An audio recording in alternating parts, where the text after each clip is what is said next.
For advertisement, call 8125893028. Our Gmail maxtvtelugu@gmail.com. పుష్కరుడు ఆ నదిలో ఉంటాడు కాబట్టి మనం ఎన్నో జన్మల నుంచి చేసినటువంటి పాపాలన్నీ కూడాను కడిగి పడేస్తాం. కనీసం 3 మునకలు వేయడం వల్ల 3 జన్మల క్రితం నుంచి చేస్తున్నటువంటి సకల పాపాలు ఏవైతే ఉంటాయో అవన్నీ కూడాను పోయి సద్గతి కలుగుతుంది. ఏదైనా కర్మకాండలు చేయలేని పరిస్థితుల్లో కూడాను, విదేశాల్లో ఉండి చేయలేక ఉండేటువంటి పరిస్థితుల్లో కూడాను ఇలాంటి సమయంలో పుష్కర నది స్నానం చేసి ఆ పుష్కర సమయంలో పిండ శ్రార్థం చేయడం ద్వారా తప్పనిసరిగా వాళ్ళ పితృదేవతలకి స్వర్గగతులు కలుగుతాయని చెప్తాం.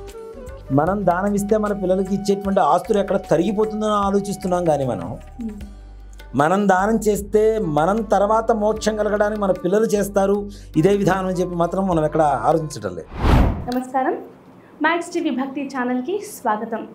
ఆధ్యాత్మిక పరంగా మనకున్న ఎన్నో సందేహాలకు చక్కటి పరిష్కార మార్గాలను తెలియజేయడానికి ప్రస్తుతం స్టూడియోలో ఉన్నారు ప్రముఖ జ్యోతిష్య పండితులు, ప్రత్యంగిరి ఉపాసకులు డాక్టర్ గుండెపూడి శివ సుధీర్ శర్మ గారు. మరి వారిని అడిగి మరిన్ని విషయాలు తెలుసుకునే ప్రయత్నం చేద్దాం. నమస్కారం గురుగారు. శ్రీమాత్రే నమః, శ్రీ గురుభ్యో నమః. గురుగారు, ఈ మే 1వ తారీఖు నుంచి నర్మదా నది పుష్కరాలు ప్రారంభం కాబోతున్నాయి కదా.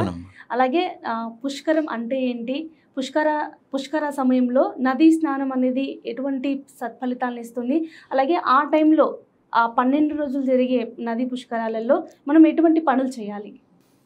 పుష్కరం అనేటువంటి దానికి మన హిందూ ధర్మంలో చాలా విశేషమైనటువంటి ప్రాధాన్యత ఉందమ్మా. మనకి జాతకంలో 12 రాసులు ఉంటాయి, అవునా? 12 రాసులు అని చెప్పి పిలుస్తుంటాం, మేషం నుంచి మీనం వరకు. గురుడు అంటే బృహస్పతి ఒక్కొక్క రాశిలో ఒక సంవత్సరం ఉంటాడు. ఒక రాశి నుంచి ఇంకో రాశికి మారితే ఒక నదికి పుష్కరం వస్తుంది, ఇంకో నదికి పుష్కరం వెళ్ళిపోతుంది. అంత్య పుష్కరం, మళ్ళీ ఆది పుష్కరం, అవునా? ఈ పుష్కరాలకి అసలుకి గురుడికి సంబంధం ఏమిటి, పుష్కరాల్లో ఇవే కార్యక్రమాలు ఎందుకు చేయాలి అనేటువంటిది ఒక చాలామందికి ఉండేటువంటి అనుమానం. గురుడు పితృకారకుడు అంట. గురువు ఉండేటువంటి స్థానాన్ని బట్టి తండ్రి ఆరోగ్యాన్ని, తండ్రి ఆర్థిక స్థితిని, తండ్రి ఎంతవరకు కొడుక్కి సపోర్ట్ చేస్తాడు, వాళ్ళ దగ్గర నుంచి ఎంతవరకు ఆస్తులు వస్తాయి, ఎలాంటి సత్ప్రవర్తన కలిగి ఉంటారు, వీళ్ళిద్దరి మధ్యలో ఉండేటువంటి బాంధవ్యం కూడా ఎలా ఉంటుందని చెప్పడానికి గురుడు ప్రధాన కారకుడు అవుతాడు. ముఖ్యంగా ఆయన బృహస్పతికి ఉండేటువంటి లక్షణం ఏమిటి అంటే వివాహాన్ని ఇవ్వటం, అలాగే అనుకునేటువంటి సకల కార్యాలు దిగ్విజయంగా పూర్తి చేయటం, ఎక్కడ అంటే మనం పడుతున్నటువంటి కష్టానికి తగిన గుర్తింపుని ఇవ్వటం, గురుస్థానంలో అంటే యజమాని స్థానంలో కానీ గురుస్థానంలో ఉంచగలిగినటువంటి శక్తి కూడాను బృహస్పతికే ఉంటుంది. చూడండి, చాలామంది కూడా వివాహం కానిటువంటి వాళ్ళకి గురుబలం లేదని చెప్తుంటారు. గురువు ఎప్పుడైతే బలమైనటువంటి స్థానంలోకి వస్తాడో అట్లాంటి వాళ్ళకి తప్పనిసరిగా వివాహం అవుతుంది, సంతానం కలుగుతుంది. తర్వాత వాళ్ళు నిజంగా ఒక మాట చెప్పాలి అంటే ఈ శనగలు, ధాన్యాలు వ్యాపారం చేస్తుంటారు. అలాగే బంగారం, జ్యువెలరీ షాప్స్ ఉంటాయి చూడండి, వీళ్ళందరికీ కూడా బృహస్పతి ఉచ్చ స్థితిలో ఉంటేనే ఇలాంటి వ్యాపారాలు చేస్తారు, లేకపోతే చేయలేరు. అంటే బృహస్పతి అనేది అంత ప్రధానమైనటువంటిది. అలాగే బృహస్పతి అనుగ్రహం కలగడం వల్ల జ్ఞానం కలుగుతుంది.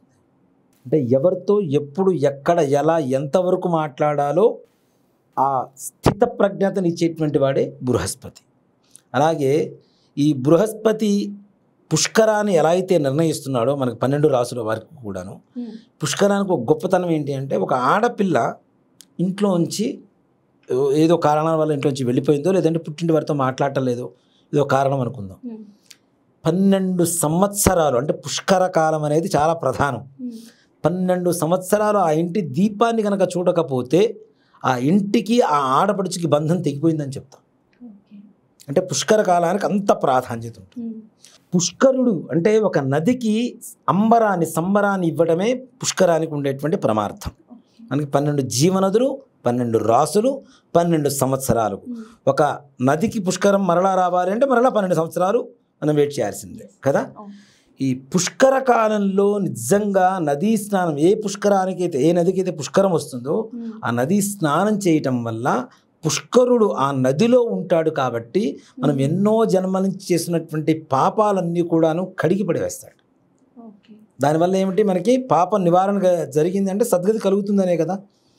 దీన్ని చాలామంది ఏంటంటే నిజంగా చెప్పాలి అంటే ఏదో భక్తి కోసం, ధనం కోసం ఇట్లా ఆలోచిస్తుంటారు. ఇవి కాదు, మన మనస్సుకి మన శరీరానికి పట్టినటువంటి దోషాలు పాపాలు ఏవైతే ఉంటాయో ఇవన్నీ పోవాలంటే పుష్కర స్నానం చేయాలి.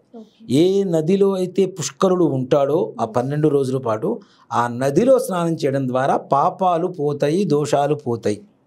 అలాగే పుష్కర కాలంలో ముఖ్యంగా ఇందాక మనం పితృకారకుడు గురుడు అని చెప్పుకున్నాం కదా. పితృ కార్యక్రమాలు అంటే పితృ శ్రార్థాలు ఎక్కువగా చేస్తుంటారు. దీంట్లో కూడా చాలా గొప్పగా ఉంటుందమ్మా. పుష్కరంలో మనం ఇంట్లో మామూలుగా ఏదైనా తద్దినం మాసికం పెడితే 3 పిండాలు పెడతాం. పితృపితామహి ప్రపితామహీన, మాతృమాతామహి ప్రపితామహీన అని చెప్పి తల్లి, నాయనమ్మ, ముత్తవ్వ, తండ్రి, తాత, ముత్తాత వీళ్ళ ముగ్గురికే పెడతాం. కానీ పుష్కరంలో మేనమామలు, మేనత్తలు, బాబాయిలు, పిన్నులు, అమ్మమ్మలు, నాయనమ్మలు, తాతయ్యలు, ముత్తాతలు, తర్వాత స్నేహితులు ఎవరైనా చనిపోయి ఉంటే స్నేహితుల పేరుతో, మనకు చదువు చెప్పినటువంటి గురువు గారు చనిపోయి ఉంటే గురువు గారికి, అలాగే మన క్షేమం కోరుకునేటువంటి వెల్ విషర్స్ ఉంటాం కదా, అట్లాంటి వాళ్ళకు కూడా పిండ ప్రదానం ఈ యొక్క పుష్కర కాలంలో మాత్రమే చేస్తాం. 64 పిండాలు ఉంటాయి తప్పనిసరిగా పుష్కరంలో చేసేటువంటి పిండ ప్రదానానికి.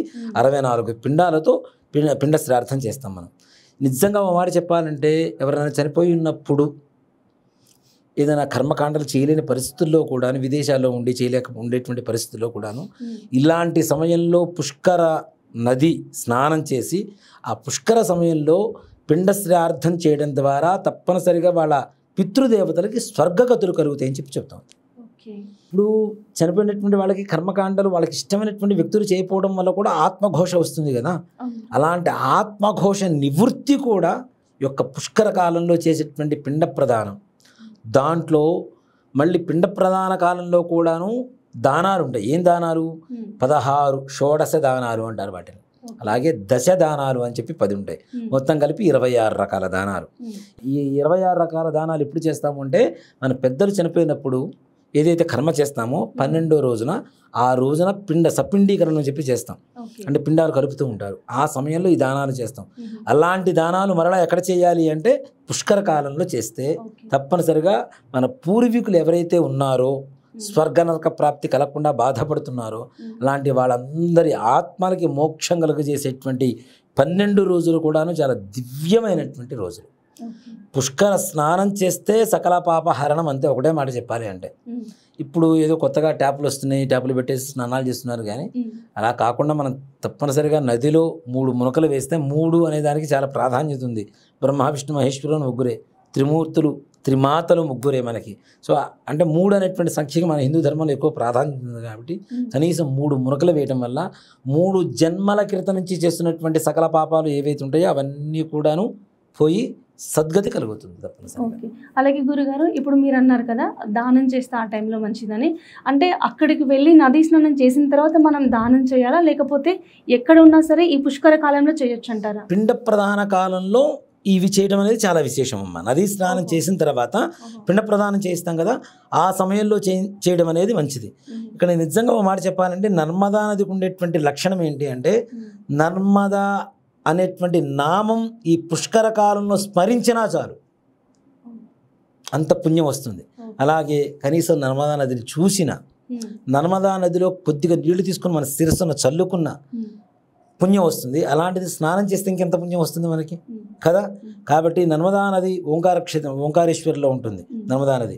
అక్కడ వెళ్ళి తప్పనిసరిగా ఈ స్నానం చేసి పిండ ప్రదానం యథావిధిగా తప్పనిసరిగా ఈ 64 పిండాలు పెట్టేసి అందరికీ ప్రతి ఒక్కళ్ళకి పిల్లరిచ్చిన మామగారితో సహా అత్తగారితో సహా ప్రతి ఒక్కళ్ళకి, అంటే ఇక్కడ ఏంటి భార్య తరఫున అతని తరఫున 2 వైపులా ఉండేటువంటి బంధువులు ఎవరైతే ఉన్నారో వాళ్ళందరికీ కూడా పిండ ప్రదానం చేయవచ్చు.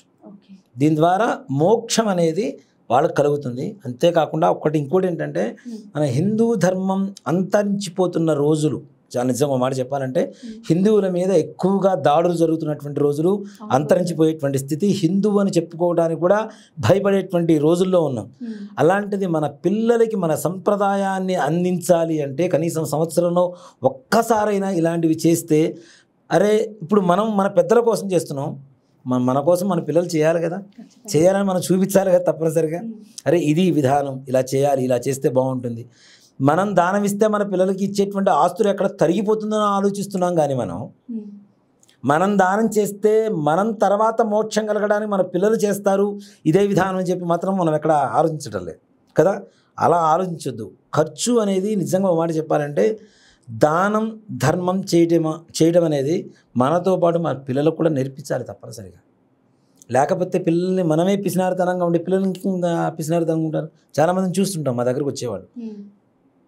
తల్లి తండ్రులే చాలా పిసినారితనంగా ఉంటారు. ఇప్పటికీ గుళ్ళోకి వచ్చి దేవాలయాల్లో రూపాయి 1 రూపీ 2 రూపీస్ వేసేవాళ్ళు చాలామంది ఉంటారు. అంటే ఇప్పుడున్న కాలమాన పరిస్థితులు నిజంగా ఒక పూజారి బ్రతకాలన్నా దేవస్థానం దాన్ని పోషించాలన్నా కూడా ఇవాళ రోజున ఆర్థికంగా చాలా ఖర్చుతో కూడుకున్నటువంటి వ్యవహారం.